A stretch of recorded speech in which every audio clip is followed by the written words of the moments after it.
Bonjour, je suis Didier Mazier. Nous allons consacrer cette petite session à la notion de recadrage. J'ai ouvert une image dans Photoshop, qui est une image qui a été prise avec un appareil photo tout à fait ordinaire et qui ne présente pas un intérêt particulier. Nous allons voir plusieurs choses, c'est-à-dire premièrement comment la recadrer efficacement. Dans un deuxième temps, comment la recadrer de manière créative. Et dans un troisième temps, comment la recadrer de manière originale. Pour commencer, puisque nous sommes dans Photoshop, nous allons utiliser l'outil de recadrage. Et cet outil de recadrage, nous allons le régler. Tout d'abord ici en choisissant le type de marquage, c'est-à-dire de repérage que nous voulons avoir au niveau de notre outil, de l'affichage de notre outil. Et nous allons commencer avec la règle des tiers, qui est la règle par défaut. C'est-à-dire que lorsque vous allez cliquer ici, vous allez voir apparaître 9 rectangles et logiquement, aux intersections de ces 9 rectangles doivent être positionnés les éléments qui vont présenter un intérêt et sur laquelle l'œil va naturellement aller. Bon, cette théorie vaut ce qu'elle vaut. Il y a d'autres systèmes, on le verra tout à l'heure, notamment des systèmes de grilles un petit peu plus sophistiqués, des systèmes par diagonale, des systèmes également par triangle, le fameux nombre d'or, mais qui, à mon sens, ne présente pas un intérêt particulier si votre photo n'est pas globalement au rapport du nombre d'or, qui doit être aux alentours de 1,66 si j'ai bonne mémoire. Mais pour l'instant, et la fameuse spirale dorée, qui va enrouler une spirale et qui peut amener à un élément particulièrement intéressant dans l'image. Bon, pour l'instant, peu importe avec quoi nous travaillons, puisque nous allons nous intéresser essentiellement au recadrage opérationnel. Alors le recadrage opérationnel, qu'est-ce que ça veut dire? Ça veut dire que à partir de cette image, je veux me concentrer sur ce qui est important. Nous allons donc procéder par élimination. Ici, nous avons un parking. On sait que c'est un parking. Si je réduis ici, je vois toujours que c'est un parking. Alors vous allez me dire, c'est pas forcément visible le recadrage.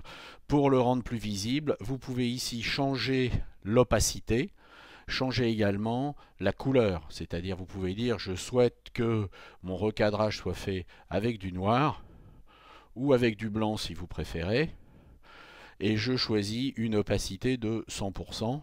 Ce qui fait que je ne verrai pas ce que j'ai recadré, mais je verrai que ce qui reste après le recadrage.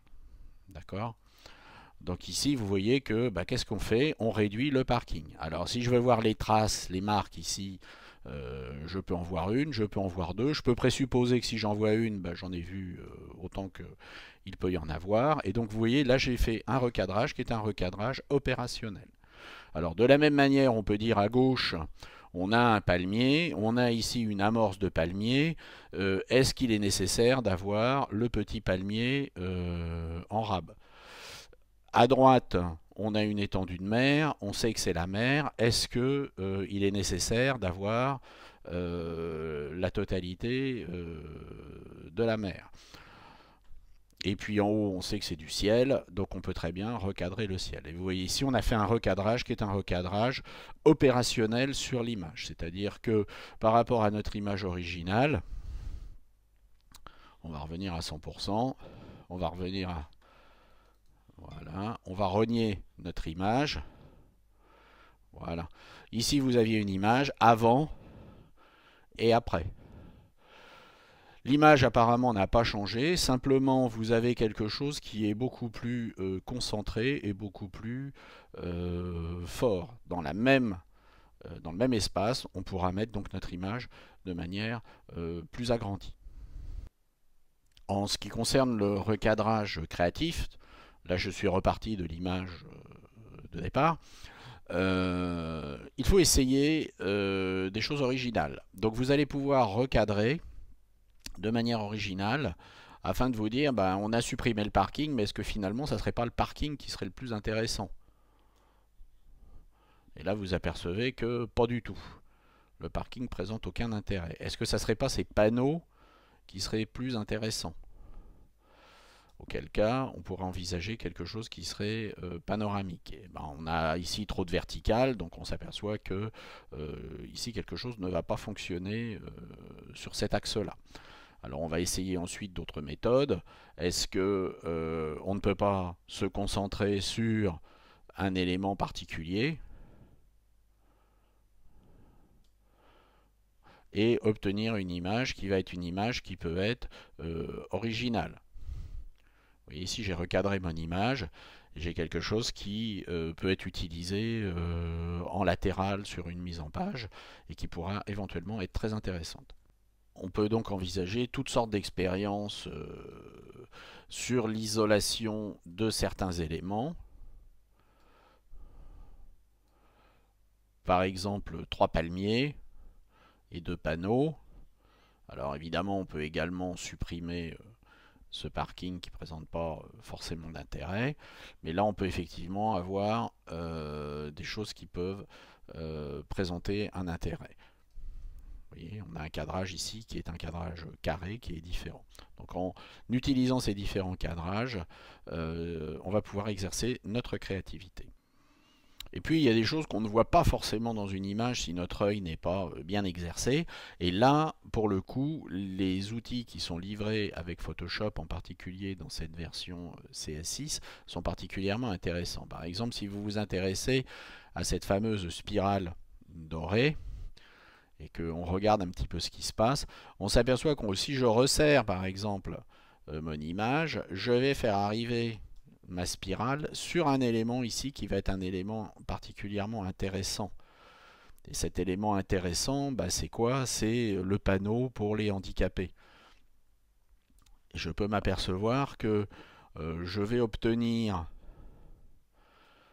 sans avoir beaucoup réfléchi, une image qui là va devenir pour le coup très intéressant. On va avoir une ligne avec nos 3 panneaux handicapés, l'œil attiré par la spirale va arriver ici, on gardera la mer et on aura les palmiers. Et là on a une image qui rassemble l'essentiel, attire l'œil directement sur un élément et par analogie sur les éléments qui sont similaires.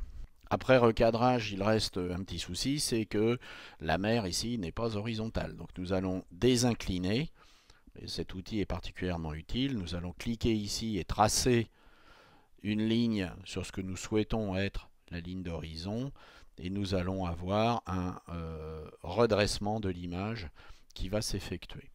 Ici, on a maintenant une image qui est parfaitement recadrée avec tous les éléments qui racontent une histoire, c'est-à-dire nos sauveteurs, leur petit beach buggy, nos panneaux handicapés, et nous allons pouvoir utiliser cette image pour toutes sortes de mises en page. Voilà, j'espère que ce petit topo sur le recadrage, qui est le premier, hein, on en fera d'autres, vous a apporté quelques éléments de réflexion. Et puis je vous souhaite à tous un joyeux photoshopping.